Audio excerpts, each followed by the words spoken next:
So what moves a market? We've talked about the players. Now, a person buys because he thinks the market is going to go up, and that's pretty obvious. However, what isn't obvious unless you think about it is that for a market to go up, someone has to buy after you have bought, causing it to rise. Now, it's not quite as simple as that, because for every buyer there is a seller. So for a market to rise, buyers have to become more aggressive than sellers. They have to pay a higher and higher price, causing the market to go up. If you think about the Apple analogy we had, there's a buyer. If every buyer there's a seller, so the market's going nowhere if the demand is very equal. However, if the buyers become more aggressive and are prepared to pay more and more and more, that's when the price of our apples or our market goes up. And you can see this kind of seesaw analogy we've got. When the supply is heavy, i.e. there's a lot of supply of stock or a lot of futures contracts or a lot of currency or whatever's being sold, and the demand is low, the price is going to get pushed lower.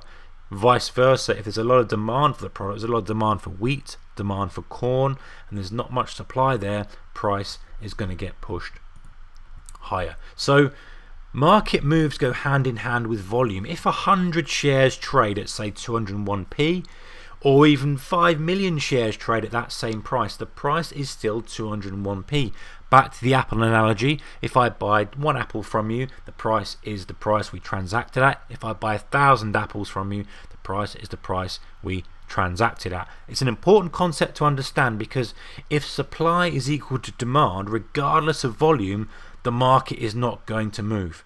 Okay, if there's a million apples supply, a million apples demand, then we've met the demand with the supply and it's not going to move, and we get that balance, the seesaw's balance. Supply demand is equal, we're not going anywhere.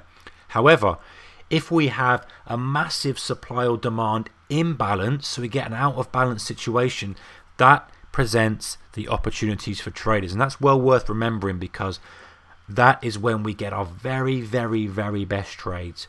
A million apples coming in, one buyer, you can bet anything the price of those apples is going to be the lowest it's ever been, and vice versa. You've got 10 apples and you've got 100 people who want apples, 100 people who are prepared to pay any price for those apples. You wait and see that price absolutely fly. Okay, so we look as traders, we attempt to spot these imbalances in supply and demand to create that trading opportunity. And note that that's the difference between gambling. Gamblers trade on a hunch. Traders look to identify an imbalance in supply and demand and capitalize on it.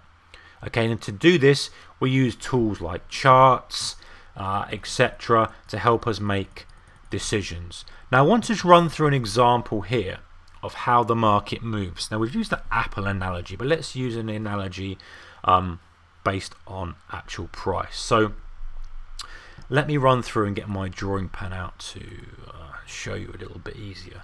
So this terminology, don't worry about it for now, but let me just explain it to you. We've got the bid here, we've got the ask. Okay, so this side, oopsie daisy, let me just reset that. I'm trying to do this freehand with a mouse, so bear with me. Okay, so this side here are all buyers lined up to buy, and this could be anything, but let's call it the price of one share of Apple stock, right? So there's one share of Apple stock. Okay, so it could be anything. It could be one contract of crude oil, which is 1,000 barrels. It could be anything. Okay, so there's one share. Here we've got the price that different buyers are prepared to pay for that: 100, 99, 98, 97, 96, 95. And here we've got the size. So at 100, we've got someone here who wants to buy 20 shares at 100. Someone here wants to buy 99 shares at 15, etc., etc., going down to the last guy who's only prepared to pay 95 for his shares, 95p, and he wants to buy 30 shares at that price. Okay, so obviously, if a seller came in now, he would sell his first 20 shares to that guy at 100, sell his next 15 at 99, etc. So it's a price priority, and then it goes downwards like that. On the other side, we've got the ask side, and these guys are all the guys who've got shares to sell.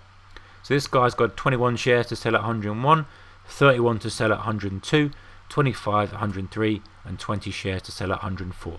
And there is no trade happening at the moment, because the best the best, highest possible price in the world at the moment for this share is 100p, and the best possible price, or the lowest possible price that a seller is willing to sell it at, is 101. So we have no trade done at the moment, but this is a market, this is the order book, this is how a market is created. So let's say now somebody comes along and he wants to sell some shares. He has got a couple of choices. He can either stick himself in at 101 and say, well, I'm prepared to pay 101, but then the size will increase. Or he says, you know what, I just want to sell to that guy at 100. I'm going to sell my 20. I've got 20 shares to sell, and this guy wants to buy 20. I'm going to sell them to him. So then a trade occurs. He sells 100 shares. This guy here buys them. You sold your 100. The price is 100, and the order book then looks like 99 is the best bid, or the best buying price, 100 is the best selling price. And this is what you can imagine here. Now, if someone came along and suddenly swept the book and sold, I don't know how many that would be, but if he sold 50 or 100 shares or so, then what happens is the book gets swept. He takes 20 at that price, he takes 15 shares at that price, he takes 45 at that price, he takes 32 at that price, until his whole 100 is filled, and then other sellers will come in and you'll start to see this starting to get filled up. So not getting too caught up on that, but just understanding what moves price. Price moves up a little bit, price moves down a little bit, going for supply and demand. And when buyers and sellers are matched, that's when we get a trade, and that's when how the market